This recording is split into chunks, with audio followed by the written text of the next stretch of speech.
Revenge with Karen. I knew something was off when I watched a mid-level manager cry in the bathroom over a broken training link. It wasn't the tears that stopped me. God knows, I've seen worse in 6 years of corporate compliance. It was the look she gave me when I asked if she'd submitted the 4B form for her onboarding audit. She blinked at me like I'd asked if she'd baptized her router. That's when it hit me.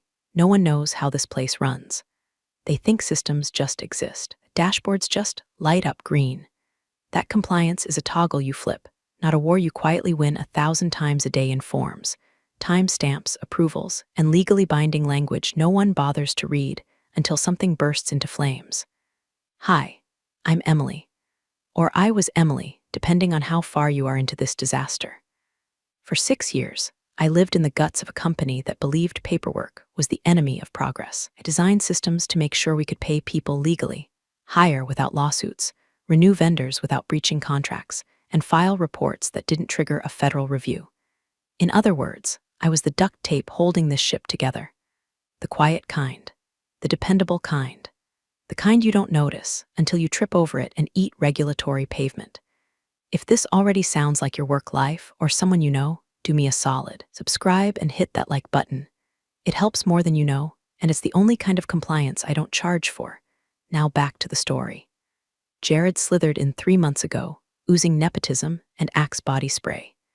CEO's brother-in-law, which apparently qualified him for a brand new operational efficiency role, even though his last job was running a vape shop that went under because he forgot to pay sales tax. I wish I were kidding. His onboarding was a parade of arrogance. Why do we have 2 trainings on harassment? He whined during his orientation. Can't we just write "don't be a dick" on the wall and call it a day? By week 2, he'd started what he called a streamline initiative, which translated to, let's delete everything I don't understand. Compliance was first on the chopping block, naturally.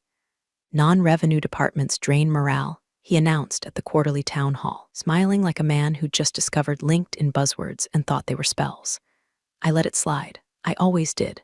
When people underestimated me, I cataloged it like inventory. One day it would matter. The moment that inventory came due was a Tuesday. I just finished updating the annual vendor renewal grid and was heading to refill my coffee when I passed the glass conference room. Jared was in there, feet up on the table, joking with a couple of junior execs who still thought he was edgy for calling HR the fun police. Then I heard it, not whispered, not subtle, loud enough that I paused mid-step. She builds these training modules like they're the 10 Commandments, Jared laughed. It's just busy work. Compliance isn't a real job, it's where careers go to die. Laughter, like hyenas on a carcass made of ignored risk assessments. I didn't flinch, not even inside, just kept walking. You don't win by reacting, you win by documenting. That night, I pulled up the backbone of the certification flow. My name was on every node, every sign-off, every redirect. My authority wasn't just implied, it was hard-coded. If someone wanted to remove me from the system, they'd have to do more than make a snide comment in a meeting. They'd have to understand the architecture I'd spent years building. And Jared couldn't spell infrastructure without autocorrect. Still, the air was shifting. I started noticing subtle things. My access to certain budget folders was suddenly pending. My request for additional training credits was under review. I was pulled from the invite list for the Q4 strategic planning session, which I'd led for the past 3 years. The slow death of relevance. Death by passive-aggressive calendar edits. And then came the email. Subject line departmental realignment, effective immediately. It was a masterpiece of euphemistic HR drivel. Compliance would now be folded under operations for strategic synergy. My team would be redistributed. My role was under evaluation. Jared signed it, not even the CEO. Jared, I didn't reply. I didn't schedule a meeting. I printed it, put it in a folder, and waited. Because when a man calls the structure holding up the building busy work, you don't scream. You just let the building fall. They fired me on a Thursday. Not in an office, not in a meeting, on a Zoom call. Full leadership team, cameras on, microphones hot, and Jared grinning like a toddler with a box of matches, ready to burn down what he didn't understand. I'd logged in early, as usual. Adjusted the lighting, double-checked my notes, even had my quarterly compliance update slide deck queued, color-coded, and approved. I'd done this a dozen times before. These calls were boring, predictable. The kind of thing people muted so they could reply to emails or text their dog walker. But not today. Today, the air was off. The meeting invite had been labeled Q3 Strategic Realignment. That already smelled like HR was cooking something rotten. Still, I showed up. I always showed up. Quiet, on time, prepared. Jared came in late with that frat boy energy that makes you want to Lysol your screen. He gave the usual greetings, did a few awkward jokes about Zoom fatigue, then said, "Let's dive right in." The slide deck he shared had no intro, just a title, Restructuring for Efficiency. First bullet point, compliance functions will be decentralized. Second bullet point, training development to be outsourced Q4. Third, compliance manager role dissolved. And that was it. My entire department, years of systems, workflows, vendor training maps, audit prep flows reduced to 3 bullet points and a smirk. Then came the quote that would live in my head for a long, long time. "Those training expenses are over," Jared said, like he was announcing the end of the Goddamn War. "And so are you," he laughed, on a call with 47 people, department heads, legal, HR. The CEO's box in the corner, dark and silent, marked out medical leave. I didn't say a word, not even a blink. I muted myself, took off my headset, stood up, and without breaking eye contact with my camera, set my badge down on the table beside me, right next to my work phone and the tiny brass key that unlocked the cabinet where we kept the compliance binder. It wasn't symbolic. It was surgical. I left the call while Jared was still mid-joke about cutting the fat. Downstairs, I passed Carol from payroll. She gave me a look, confused, maybe worried, but didn't say anything. No one ever knew what to say when the competent ones got axed.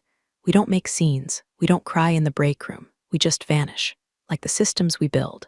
I got to my car, sat down, and let the silence settle. No music, no AC, just the hum of my dashboard and the faint taste of copper behind my teeth. Rage, maybe, but something colder too, something old. They didn't even give me an exit interview. They didn't ask for a transition plan, or system access logs, or the cheat sheet I kept for navigating the vendor compliance flow, the one with the color-coded flags for each federal certification tier.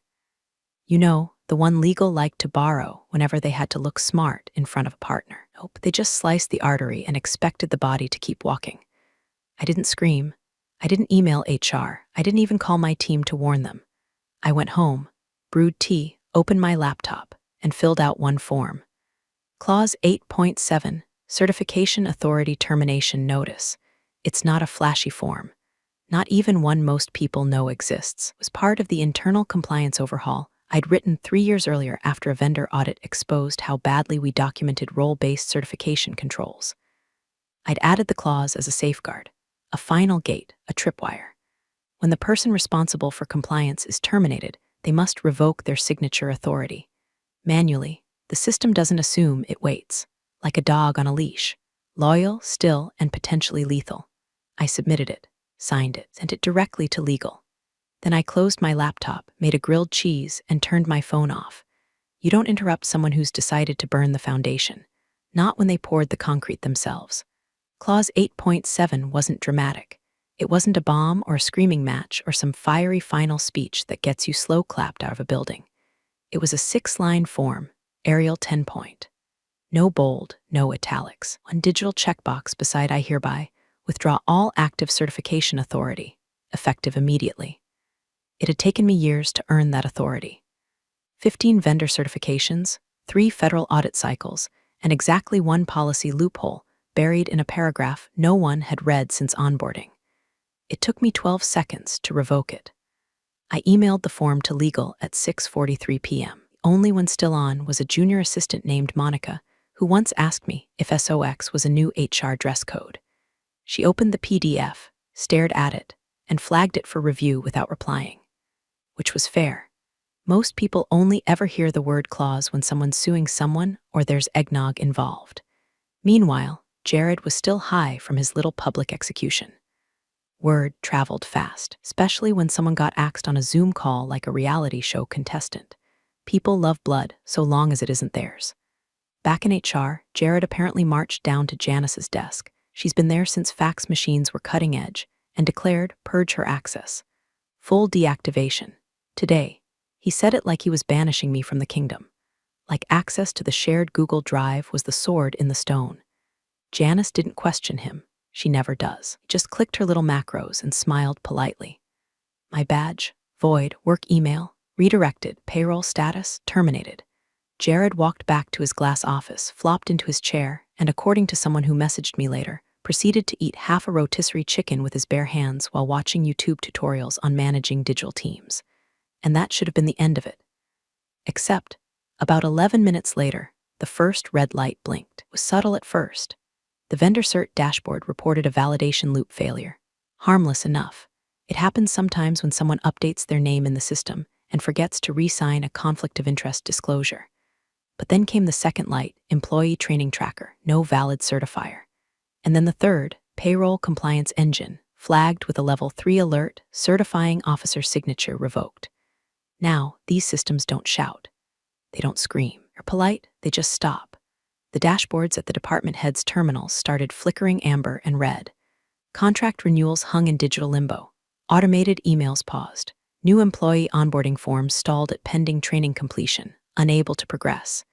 And the compliance bots, those cheerful little scripts I'd written that double-checked everything from harassment training to payroll tax integrity, went dormant.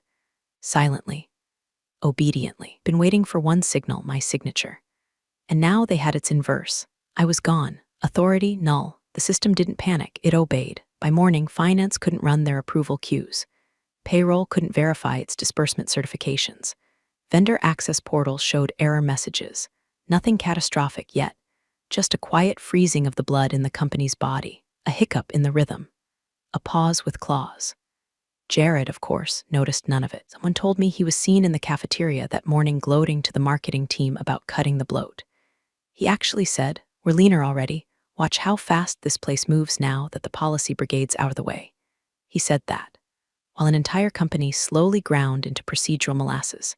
Because here's the thing about bureaucratic triggers. They don't make noise. They're not dramatic. They don't explode. They hum.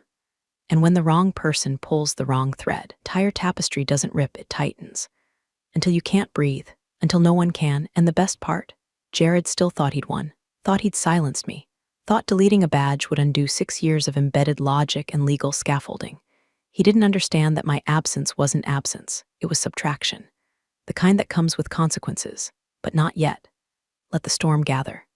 By Friday, the cracks were starting to show, but they didn't look like cracks yet. They looked like glitches, hiccups. Maybe IT just needs to refresh the server. The corporate version of "did you try turning it off and on again?" Except this time, the problem wasn't the machine. It was who wasn't inside it anymore. It started small. HR tried onboarding 2 new hires, one in procurement, one in sales. Basic stuff. Upload I-9s, run background checks, send out the standard harassment and ethics training modules before they could be officially activated in the system. Simple, routine. Accept the links to the compliance modules through 403 errors. Blocked. Then the HR assistant tried to override the training requirement manually, just for onboarding, just to keep it moving, and was met with a pop-up she'd never seen before. Error. No active certifying officer on record. Proceeding would violate Internal Control Protocol 3.1.1b. She screenshotted it, sent it to IT, who promptly shrugged. They rebooted the server. Nothing, checked firewall logs, nothing. The problem wasn't technical. The system was doing exactly what it was designed to do. That same morning, a major vendor sent over a contract renewal draft. Standard 2-year update, nothing fancy. When legal opened the contract management system to cross-check certifications, as is required for risk rating, they found red banners across the vendor's record. Client certification chain expired. The internal audit log showed it clearly. Certification status invalid. Last validator, Emily Grant. No override permitted. They tried to push it through anyway. The system refused. Hard-coded block. And then payroll tried to run the biweekly draft report. How payroll doesn't ask for much. Just a green light that says, yes, all employees on this list are compliant with current training, status, and certification. That green light unlocks the final approval and distributes pay stubs and direct deposits like a sleepy, benevolent god. Except this time, there was no green light. Just a yellow warning, certification signature invalidated. The entire run queued up, but the Disperse Funds button was grayed out. Available, they thought it was a bug. IT swarmed in. By 11 o'clock a.m., 3 teams were involved: HR, IT, and payroll, and none of them had answers. Jared was summoned like some bloated Caesar, fresh from yelling at marketing about rebranding the quarterly report. He marched into the operations pit, waved his hand, and declared, "This is an IT problem. Get them to reboot the whole compliance engine or whatever. We've got people waiting." The IT lead, a wiry guy named Mike who'd once told me he considered me the only reason legal isn't buried in lawsuits, tried to explain that this wasn't a glitch. Jared interrupted. "Then just assign someone else as the certifier. Hell, put your own name on it. We need this fixed." Mike didn't respond, just opened the certification backend and tilted the screen toward him. There it was, every compliance flow, every module, every approval chain. One common denominator: final validator eGrant not editable. Locked, hard-coded. Jared blinked. "Why can't we just change it?" Mike scrolled down, highlighted a footnote. It read, "Certifier may only be reassigned via living authority transfer from current validator or board vote under emergency protocol." The living authority part hit Jared like a fly he couldn't swat. "So call her and get her to transfer it." Mike shook his head. "Access is already purged. Per your directive." A pause. The kind that makes everyone around you pretend to be busy with spreadsheets that aren't open. Jared exhaled loudly, puffing his cheeks like a toddler denied dessert. "Okay, so legal can override it, right?" Mike stared. Legal had already tried. Twice. The system logged both attempts as unauthorized changes to a compliance-critical role, and according to the backend audit trail, it filed an internal compliance alert directly to the General Counsel's mailbox. That's when the first whispers started. People from finance messaging folks in HR. "Hey, do you know what's going on with training certs?" Ops asking IT, "Is there a reason we can't access the procurement templates?" Even the junior project managers were pinging each other, wondering why the internal ticketing bot had gone offline. Because here's the thing no one ever remembers about systems like these. They don't scream when they break, they stall. And when you've removed the one person who knew the override codes, who built the gates everyone walks through without noticing, suddenly no one's moving. Jared thought he could cut the head off the snake and still get it to slither. But Emily wasn't the head. She was the door, and it just slammed shut. By Monday, legal had stopped pretending they weren't panicking. Began with a calendar hold. Urgent compliance review 9:00 a.m. Confroom B. No subject line, no agenda, just an unspoken understanding that whatever this was, it wasn't going to be solved with coffee and optimism. At 8:56, Monica from legal, the same assistant who'd quietly flagged my Clause 8.7 form, walked into the room holding a printed copy like it was radioactive. She didn't sit, just hovered near the whiteboard, clutching the document and scanning faces like she wasn't sure who was about to get fired and who was going to scream first. Jared swaggered in last, late by 7 minutes, holding a Starbucks cup and wearing that hollow grin reserved for middle managers who think their LinkedIn profile is a strategy. He dropped into a chair, spun it slightly, and said, "All right, who broke what now?" Monica cleared her throat and passed the form to the General Counsel. He read it again. Then he did something that hadn't happened all year. He took off his glasses. "Clause 8.7 has been invoked," he said slowly, like someone translating ancient scripture. Jared blinked. "And that means what exactly?"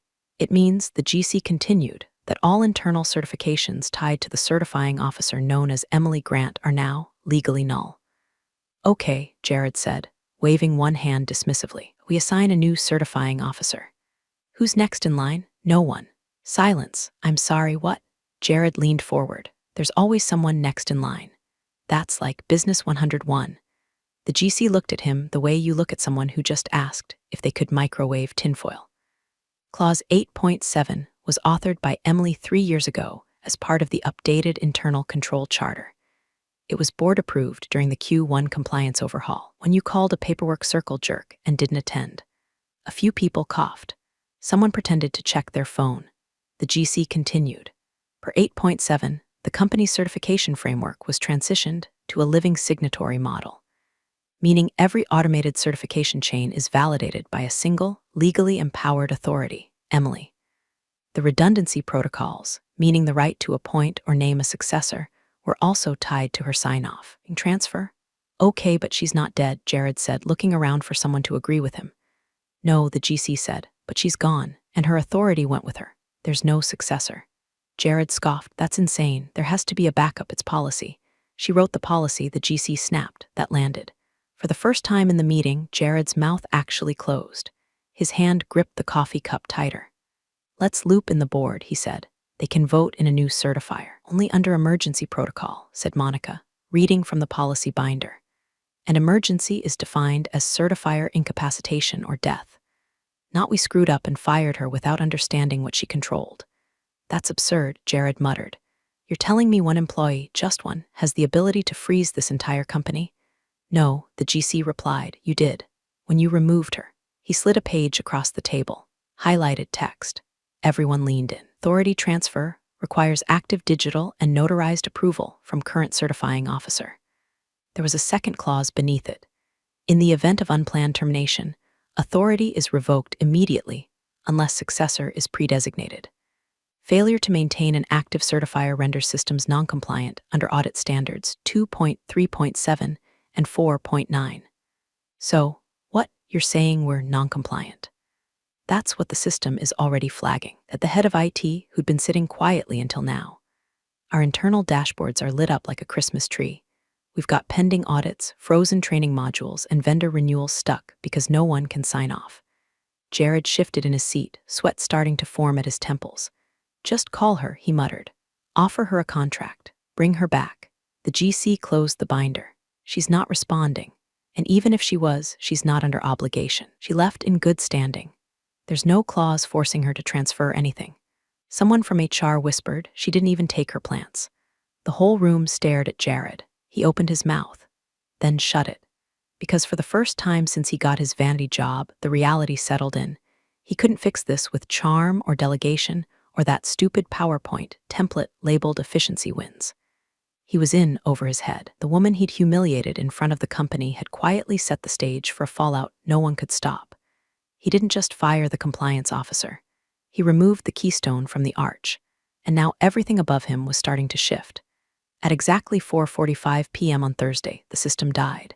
Not in the usual flailing IT ticket, reboot and hope for the best kind of way. No, this was precise, surgical, engineered.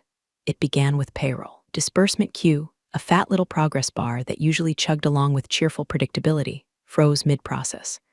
Not a crash, not a lag, just a halt, like the system had looked at the request and said, absolutely not.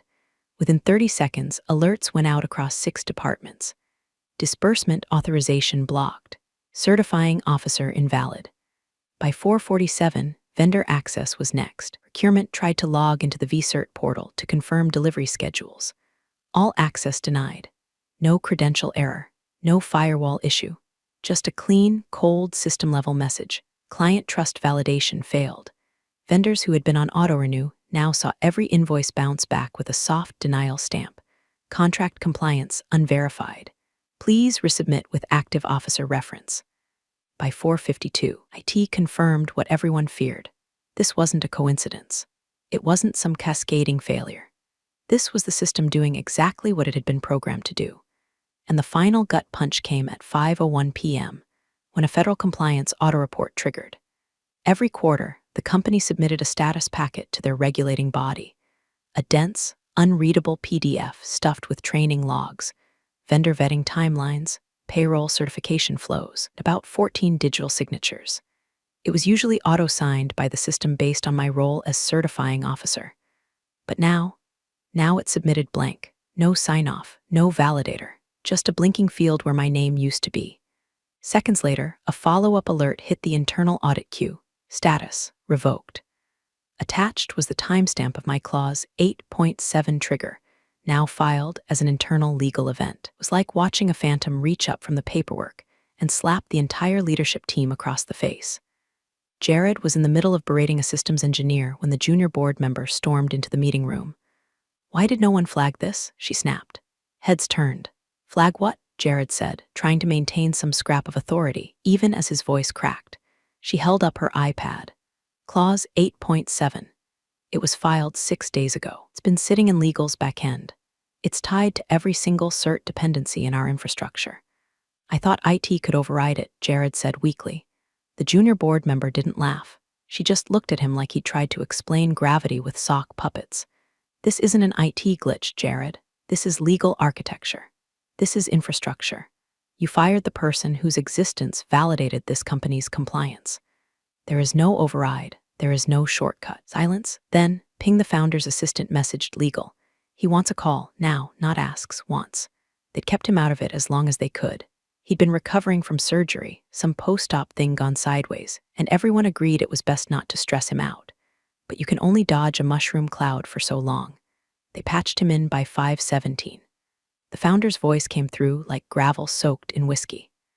I need someone to explain, he said slowly. Our certifier's name is missing from a federal report. No one answered. Jared, white as drywall, cleared his throat. There was a transition. The compliance role, the founder cut him off. Who signed off on that transition? No answer. Who flagged the dependencies? Still nothing. Who reviewed the cascade effects on our operational systems? It was the GC who finally spoke. Quiet, grim, we didn't. Because we didn't understand what she'd built. A long pause. Could hear the founder breathing, short, strained, like every syllable he was about to say had to crawl past a surgical scar. Let me be clear, he said. You fired the person who built our compliance structure, didn't name a successor, didn't consult the board, and didn't know the systems would lock without her. Jared tried to jump in. It was a misunderstanding, no, the founder rasped. It was negligence. Yours. The line went dead. But the panic didn't, because the fallout had just begun. Finance couldn't release salaries. HR couldn't onboard. Legal couldn't certify contracts. And a regulatory body had just received an unsigned compliance packet with our company's name stamped on every empty page. Somewhere, buried in the logs, my name still lingered, like a ghost, not screaming, not gloating, just watching as the scaffolding I built, quietly, meticulously, invisibly, collapsed on the people who thought they could delete me. But it wasn't me they erased. It was the lock. And now they were stuck outside. The call was set for 7:30 a.m. sharp. No one slept the night before, not HR, not finance, not legal, and certainly not Jared, who looked like he'd aged 10 years in 10 hours. He'd stopped shaving. His tie was crooked. His voice, usually cocky and nasal, had hollowed into something brittle and twitchy. Founder's face appeared on the screen first. Still in a hospital bed, Roman IV taped to his hand, wires peeking out beneath his gown. The assistant had angled the laptop on a breakfast tray, the beige wall behind him blank except for a wall clock ticking audibly. He didn't say hello. He didn't smile. He just looked into the camera and said, "Someone walk me through the sequence." From the beginning. The general counsel cleared his throat, looked like he'd been crying in the elevator earlier. Last Thursday, Emily Grant submitted a Clause 8.7 withdrawal notice. Her certification authority was immediately revoked. The founder nodded once. What did that affect? Everything, the GC said simply. Payroll, vendor contracts, training compliance, employee onboarding, even federal audit verification. Every system we run depends on a living certifier for legal and procedural validation. Founder didn't blink. And who fired her? All eyes turned to Jared. He opened his mouth, then stopped, then tried again. She was part of a broader restructure. Non-revenue roles were the founder raised a hand. No one asked for your defense. Just tell me, did you terminate Emily Grant? Yes, Jared muttered. Did you identify a successor certifier? No. Did you review the internal dependencies before executing that termination? Jared swallowed. I didn't realize there were dependencies. I assumed IT, the founder turned to legal. Why didn't anyone flag this earlier? The GC's voice was flat. The form was filed properly. But the impact wasn't understood until the systems began failing. A moment passed. Then the founder leaned slightly forward, his voice quieter. Who tied payroll to her certifications? That's when Monica from legal, still hovering near the edge of the frame, spoke up. Barely a whisper. She did. 3 years ago. The founder's eyes narrowed. Was that approved? Yes, by the board, as part of the 2020 compliance overhaul. She transitioned us to a certifier-dependent model to close audit loopholes. There was silence on the call, not the awkward kind. The kind that changes careers. Then Jared's voice cut in, sharp with desperation. Why wasn't I told about this? The founder looked directly into the camera, because you never asked. He let that hang there, let it rot in the center of the screen like a corpse at a dinner party. You walked into a system you didn't understand and ripped out its anchor, because you thought it wasn't doing anything. I thought she was redundant, Jared said quietly. No, the founder replied. She was invisible because she designed it that way. Someone muted themselves to cry. You could hear the click. The founder leaned back slightly, exhaling through his nose. He looked tired, beyond tired. He'd aged out of the fight and into something colder. He looked to legal again. What are our options? None that are fast, the GC admitted. We could try to re-engineer the certification pathways, but it would require board votes, vendor renegotiations, and can we rehire her?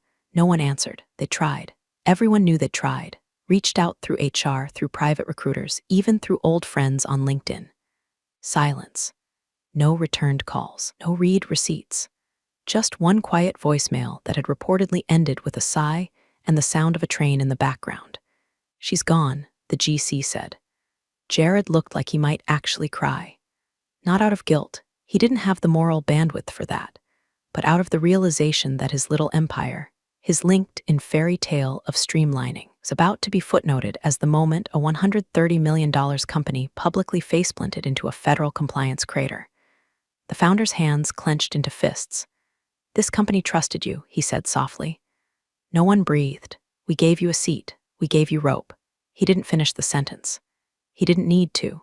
Because rope does one of two things. You use it to lift others up, or you hang yourself with it. The only person who ever understood the weight of it, Emily, was gone.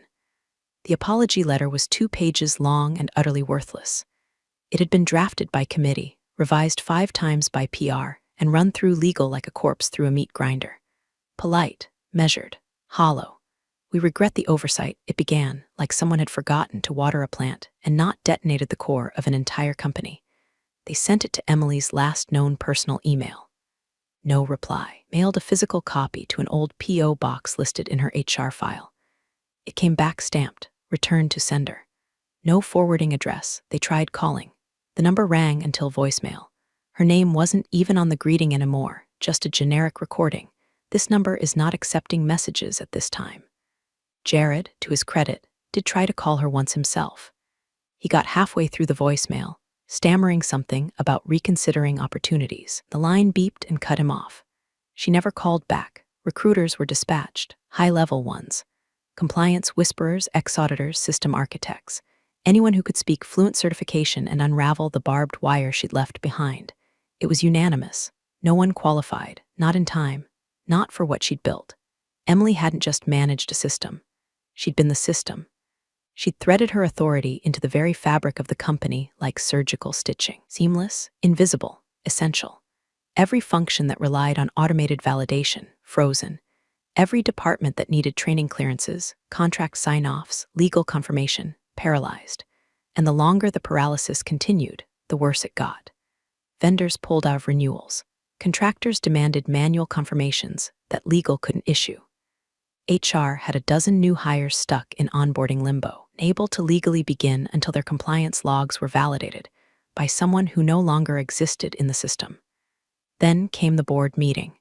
It was supposed to be closed door. It wasn't. Someone leaked it.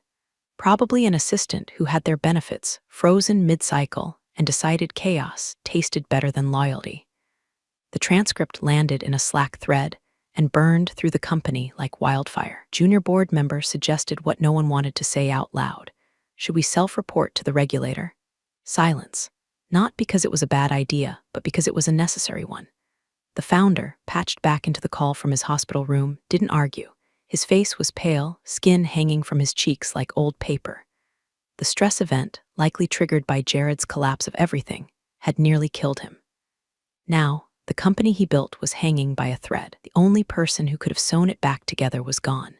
"Prepare the report," he said, voice like gravel. "Better they hear it from us than find it on their own." The fallout was instant. News started circulating in private equity groups. Whispers about a mid-size firm with a frozen payroll, a non-compliant federal report, and a certifier gone rogue. The founder collapsed again that night, admitted for observation. No visitors. By the next morning, Jared was invited into a meeting labeled HR Transition Planning.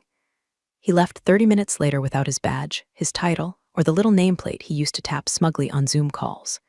He didn't fight it. He just walked out. No speech. No denial. He knew, everyone knew, the office changed after that. Not loudly, not overnight. But silence replaced arrogance. People whispered in the halls. Slack channels slowed down. Eye contact became rare. No more streamlined jokes. No more empty confidence. Just quiet. No one knew if Emily was watching or if she even cared, but her absence had become a presence of its own. A phantom in the workflows, a ghost in the signatures, and no one dared touch the systems anymore, not because they didn't need fixing, but because now they understood what happened when you underestimated the person who built them. The train hummed beneath her like a living thing, the kind of low, steady rhythm that lulls thoughts into long corridors of silence. Emily sat by the window, hands wrapped around a paper cup of black tea still too hot to drink, watching farmland and fog slip past in ghost-gray blurs. She hadn't spoken to anyone in 3 days. Not since she left. Not since she closed her laptop, filed one final form, and walked out of a job that thought it could amputate her without bleeding out. Her phone buzzed in her bag. Again, it had been buzzing on and off for hours. Voicemails, texts, Slack notifications desperately routed through personal channels, and a few vague email subject lines from old coworkers like just checking in and quick favor. If you have a second, she didn't check any of them. She knew what they were. There's a tone people use when they realize they pushed too far. It's not quite apology, not quite desperation. It's the sound of a drowning man calling for the lifeguard he mocked 5 minutes ago. The train rounded a bend, sunlight cutting through the window, warming the side of her face. She closed her eyes, took a careful sip of tea, and exhaled. She didn't feel victorious, not in the chest-thumping, hair-flipping way revenge fantasies always promise. No fireworks, no orchestral climax, just stillness. Like someone finally set down a weight she didn't realize she'd been carrying. Fingers reached into the bag, not for her phone, but for the small leather notebook she always kept close. Inside were handwritten notes, ideas she'd had for years about building a new kind of compliance platform. One that wasn't just reactive. One that wasn't built to be dismissed until the fire started. The notebook had no company logo, no initials, just ink and structure and the kind of stubborn foresight that people only recognize in hindsight. Another buzz. She almost ignored it. Almost. But the notification preview glowed through the fabric. Board ratifies structural compliance overhaul, doc ref. Grant DOC a framework v3, she read it once. Then again. Then slowly, almost imperceptibly, a smile pulled at the corner of her mouth. They hadn't just used her work. They had ratified it, her structure, her documentation, thing they thought they could live without until it unstitched them like a seam in a sinking boat. They'd embedded it into the bones of the company. Permanent now, official, untouchable. The irony wasn't lost on her. They had deleted her and ended up making her architecture immortal. She didn't forward the message, didn't screen cap it, didn't even reply to the board assistant who'd probably sent it with a shaking hand and a silent prayer. She just tapped her screen dark again, slid the phone back into her bag, and looked out at the passing fields. No speech, no revenge. Just the knowledge that when it all mattered, really mattered, they hadn't reached for Jared, or IT, or legal, or the founder in his hospital bed. They reached for her, through her notes, her policies, her structure. And she wasn't there to save them, because she didn't have to be. The train rolled on, past towns that didn't know her name, toward a future she didn't have to share with anyone who once called her redundant. She sipped her tea and disappeared. Thanks for joining the fun, you office survivors. Subscribe for more switch-flicking drama. Let's make your former coworkers sweat.